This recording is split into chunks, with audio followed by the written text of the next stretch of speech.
Welcome to Cheater Confessions. Let's get started with today's story. My name is Robert Walker, and I'm 46 years old.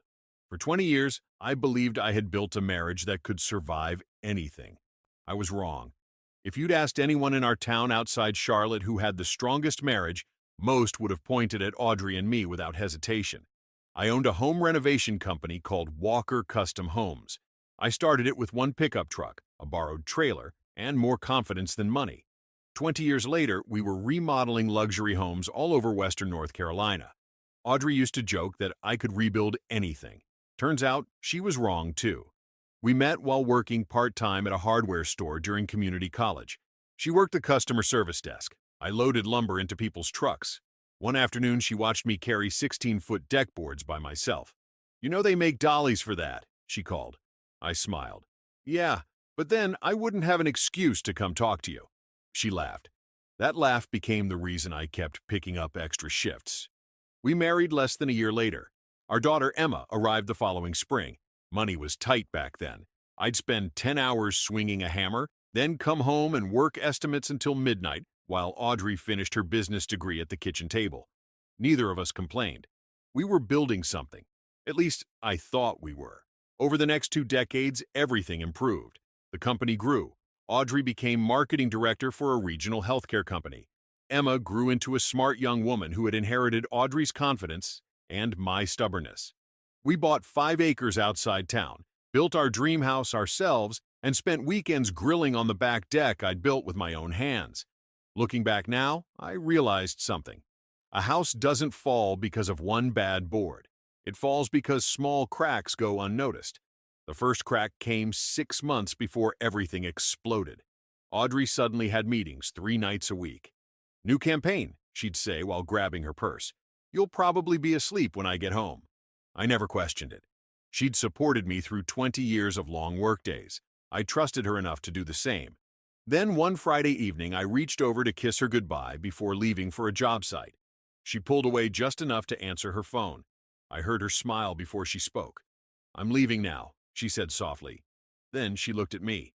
"I'll see you later." It wasn't what she said. It was the smile that disappeared the second she realized I was watching. That was the moment I stopped assuming everything was fine. And once I started paying attention, nothing looked quite the same anymore. Once doubt gets into your head, you notice things you ignored before. Audrey started carrying her phone everywhere. She used to leave it on the kitchen counter while she cooked. Now it went with her to the laundry room, the backyard, even the bathroom. One Saturday morning, she announced, "I'm driving to Asheville, marketing conference. I'll probably stay overnight." "Which hotel?" She hesitated for half a second. "The Grand Summit. Have a safe trip." She smiled, kissed my cheek, and left. Later that afternoon, I called the hotel. "Good afternoon," the receptionist answered. "I'm trying to reach Audrey Walker. She should be checking in today." "I'm sorry, sir. We don't have anyone by that name." I thanked her and hung up. No anger, no panic, just confirmation. The following Tuesday, I decided to surprise Audrey at work with lunch. Her assistant looked confused when I asked for her. "Oh, she left around noon. Doctor's appointment?" The young woman shrugged. She just said she'd be working remotely the rest of the day. I smiled politely and walked out. Audrey didn't get home until almost 8. "Long meeting," she said, hanging her coat. I figured. That night, after she fell asleep, I logged into our shared credit card rewards account. We kept separate checking accounts, but shared one card for travel points. Several charges stood out: a steakhouse 40 miles away, a lakeside resort restaurant, a wine bar neither of us had ever visited. All during the afternoons, she claimed to be working. The next morning, I called someone I trusted. Thomas Brooks had spent 30 years as county sheriff before retiring. I'd remodeled his farmhouse 2 years earlier, and we'd stayed friends. He listened without interrupting. When I finished, he leaned back in his chair. "You want proof," he said. "I want facts. You ready for whatever those facts are?" I wouldn't have called if I wasn't. 3 days later, Thomas called while I was inspecting a roofing project. I found her. I drove 20 minutes without saying another word. Thomas was parked across from a quiet marina restaurant overlooking Lake Norman. He handed me a camera. "There." I looked through the lens. Audrey was sitting on the outdoor patio. Across from her sat a man around my age, gray at the temples, expensive watch, tailored jacket. They weren't just talking. They were holding hands across the table. Thomas lowered his binoculars. You know him? It took me a moment. Then I remembered the framed college photo I'd seen years ago in an old storage box. His name's Michael Grant, I said quietly. Audrey was engaged to him before she met me. Thomas looked at me. So what now? I handed him back the camera. Now, I said, opening my truck door. I stop guessing. And I make my wife tell me the truth. I didn't drive to the restaurant. A public confrontation would have accomplished nothing. People lose control when they let anger make decisions. I'd spent 20 years running crews and negotiating contracts. I knew timing mattered. The next morning, I called a marriage counselor, Audrey, and I had seen years earlier after my father passed away. I told Audrey I wanted us to talk to someone. She looked relieved. I've been thinking the same thing, she said. Maybe we've just grown apart. We'll find out. 2 days later, we sat across from Dr. Karen Mitchell. She smiled warmly. It's good to see both of you again. Robert, why don't you start? I only have one question. I looked directly at Audrey. Who is Michael Grant? The room went silent. Audrey's shoulders stiffened. I don't know what you're talking about. I know about the marina. Her face lost its color. I know about the restaurants. She stared at the floor. I know you've been lying about work. Dr. Mitchell gently spoke. Audrey, is there something you'd like to tell your husband? For nearly a minute, nobody said a word. Finally, Audrey took a deep breath. I never planned for this. That's not an answer. She looked at me. Michael reached out last year. It started with a message on social media. We had coffee, then another lunch, and then hotel rooms? She closed her eyes. Yes, I nodded once. No more lies. She swallowed. I loved him before I loved you. The words landed harder than I expected. When he moved overseas 20 years ago, I thought that chapter was over. But when he came back, everything came back. So our marriage meant what? It wasn't fake. But, she hesitated. I convinced myself I'd made the practical choice. I let the silence sit between us. Finally, I asked, Am I the practical choice? Tears rolled down her face. I think you were. I stood. Dr. Mitchell raised a hand. Robert, please. No. I looked at Audrey one last time. You didn't just cheat on me. You built 20 years of marriage while wondering if you'd picked the wrong man. She whispered, I'm sorry. I believe you. That surprised her. But being sorry doesn't rebuild what you destroyed. We drove home without speaking. The moment we walked inside, Audrey went upstairs. I followed. She pulled a suitcase from the closet. So that's it? I asked. She folded another sweater. I think I owe both of us the truth. The truth would have been useful 20 years ago. She stopped packing long enough to meet my eyes. I'm leaving, Robert. Before I could answer, the front door opened. Emma walked inside carrying grocery bags. Hey, I brought... She froze when she saw the suitcase. What's going on? Emma set the grocery bags on the kitchen island and looked back and forth between us. Somebody tell me what's happening. Audrey took a slow breath. I'm leaving your father. Emma blinked. What? We've both been unhappy for a long time. I laughed once. No, you've been lying for a long time. Audrey shot me a look. Robert, no, she deserves the truth. I looked at my daughter.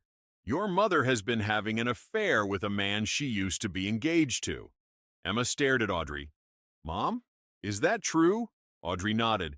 I didn't mean for it to happen. Emma was quiet for several seconds. Then she surprised me. Did you ever ask why she did it, Dad? I looked at her. What? You've lived at work for years. I built this family. You built a business, she answered. Maybe Mom needed more than that. Those words hit harder than Audrey's confession. I looked at my daughter, the little girl whose bicycle I'd taught her to ride, whose soccer games I'd never missed, whose college tuition I'd already paid in full. You think this is my fault? I think Mom deserves to be happy. The room fell silent. Audrey reached for Emma's hand. Emma didn't pull away. Something inside me shut off. Not exploded, not broke, just shut off. I picked up my truck keys from the counter. If you've both decided what's right, I said calmly, I'm not standing here begging anyone to stay. Robert, Audrey whispered, I won't compete with another man. Emma frowned. Dad, don't do this. I'm not doing anything. I looked at Audrey. You're the one leaving. Then I looked at Emma. And you already chose who you're walking out with. I left without another word. I checked into a small roadside motel 20 miles away. Nothing fancy, just a clean room, a bed, and enough silence to think.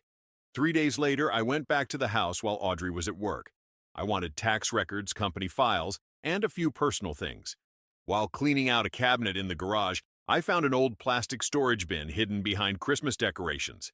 It wasn't labeled. Inside were dozens of neatly organized envelopes, birthday cards, printed emails, old photographs, even ticket stubs. Every one of them involved Michael. Some were nearly 18 years old. One folded letter caught my attention. It ended with a single sentence. Maybe in another life we'd still end up together. Audrey had written underneath it in blue ink. "We will. I know we will." She had written it 14 years earlier. I didn't feel angry anymore. I felt finished. At that moment, I heard the garage door open. Emma walked inside. She saw the papers scattered across the workbench. "What are those?" Without saying a word, I handed her the box. Emma looked down at the first letter, then another, then a photograph of Audrey and Michael standing together at a college reunion almost 12 years earlier. Her face slowly lost its color. "Mom told me they only started talking again last year." I said nothing. She opened another envelope. Inside was a birthday card Michael had mailed to Audrey years before. She turned it over. Audrey had written the date she received it, 8 years earlier. This can't be right." "It is." Emma kept reading. There were printed emails, holiday cards, a few handwritten notes. Nothing explicit enough to prove a physical affair all those years ago, but more than enough to prove they had never truly let each other go. She lowered the papers. "She lied to me. She lied to both of us." Emma looked like she wanted to defend her mother again. Instead, she couldn't. "I didn't know." "I believe you." She wiped her eyes. "What are you going to do?" I closed the storage bin. The same thing I decided 3 days ago. The following morning, I met my attorney. By noon, the divorce petition had been filed. Audrey called before dinner. "You already filed?" "Yes. We should at least talk." "We already did." "Robert, don't do this out of anger." "I'm not angry." That silence bothered her more than yelling ever could. "I don't want this to become ugly." "It won't." She sounded relieved. "Thank you. You misunderstood me." I paused. "It won't become ugly because I'm not fighting over furniture, dishes, or a house." "What do you mean?" "You can keep the house." She didn't speak. "The furniture stays. The savings attached to the house stay.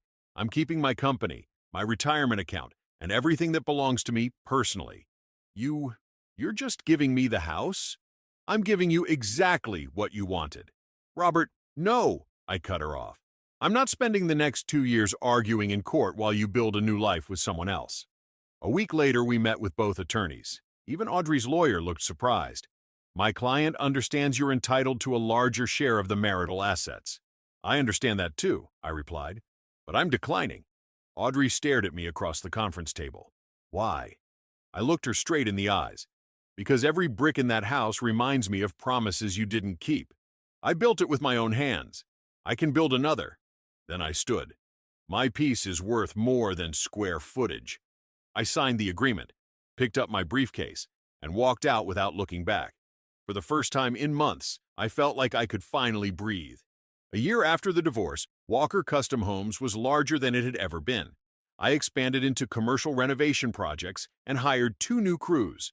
Work started before sunrise and often ended after dark, but I preferred being busy to sitting around replaying old conversations.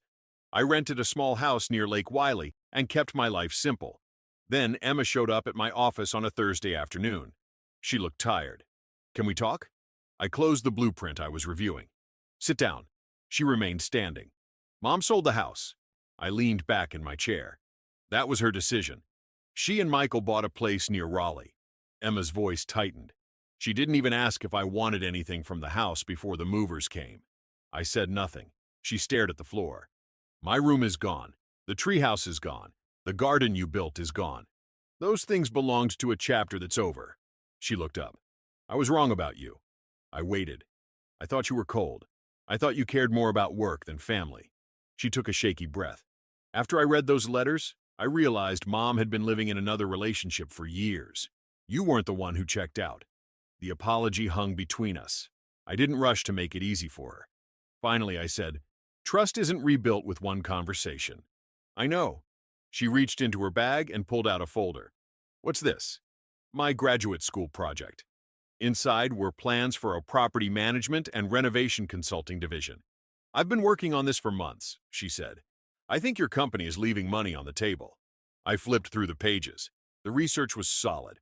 The financial projections were better than some proposals I'd paid consultants to prepare. "You did all this yourself?" She nodded. "I wanted to prove something." "To me?" "To myself."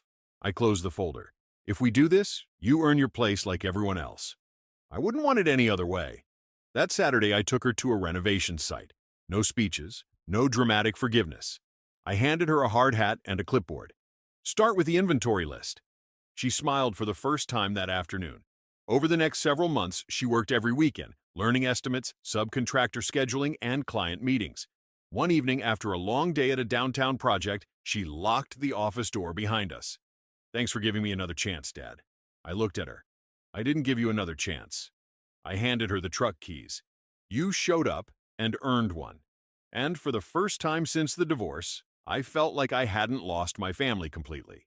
2 years after the divorce, Emma was running the new consulting division of my company. She had earned every bit of it. Clients asked for her by name, and developers trusted her judgment. Watching her grow into a confident professional reminded me that people could learn from bad decisions, if they were willing to face them. Around that time, I met Claire Donovan. She was an architect overseeing one of the commercial projects my company had been hired to renovate. We worked together for several months. Claire was direct, organized, and didn't waste words. She expected people to do their jobs, and I respected that. One afternoon, after a project meeting wrapped up, she asked if I had time for a cup of coffee. We talked about work at first, then family, then everything else. There was no rush. Neither of us was trying to impress the other. We'd both been through enough to know that trust wasn't built in a single conversation. It was built one honest day at a time. That was something we both understood. If one of us was busy, we said so. If something bothered us, we talked about it. Simple. One afternoon, Thomas Brooks stopped by my office. "You hear about Michael?" "No.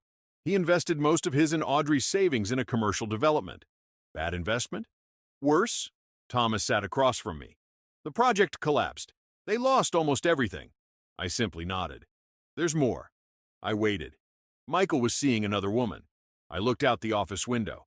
"They divorced 3 months ago." Thomas studied my face. "That's all you've got to say?" "What exactly do you want me to say?" "I figured you'd enjoy hearing it." I shook my head. "I already buried that chapter." He smiled. "I always liked that about you." A few weeks later, I ran into Audrey by accident outside a grocery store. She looked older than I remembered. Not because of the years, because life had finally caught up with her. "Robert." "Audrey." She hesitated. "I heard your company keeps growing." "We've been fortunate." "I also heard Emma loves working with you." "She does." She looked down for a moment. "I made a lot of mistakes." I didn't argue. She finally looked back at me. "I thought I was chasing the life I should have had. And I ended up losing the one I actually had." There wasn't much left to say. "I hope things get better for you," I said. She gave a small nod. "I don't expect another chance." Then we're on the same page. I walked to my truck without looking back. Some conversations don't need a dramatic ending. They just need an ending. And this one finally had one. Thank you for watching.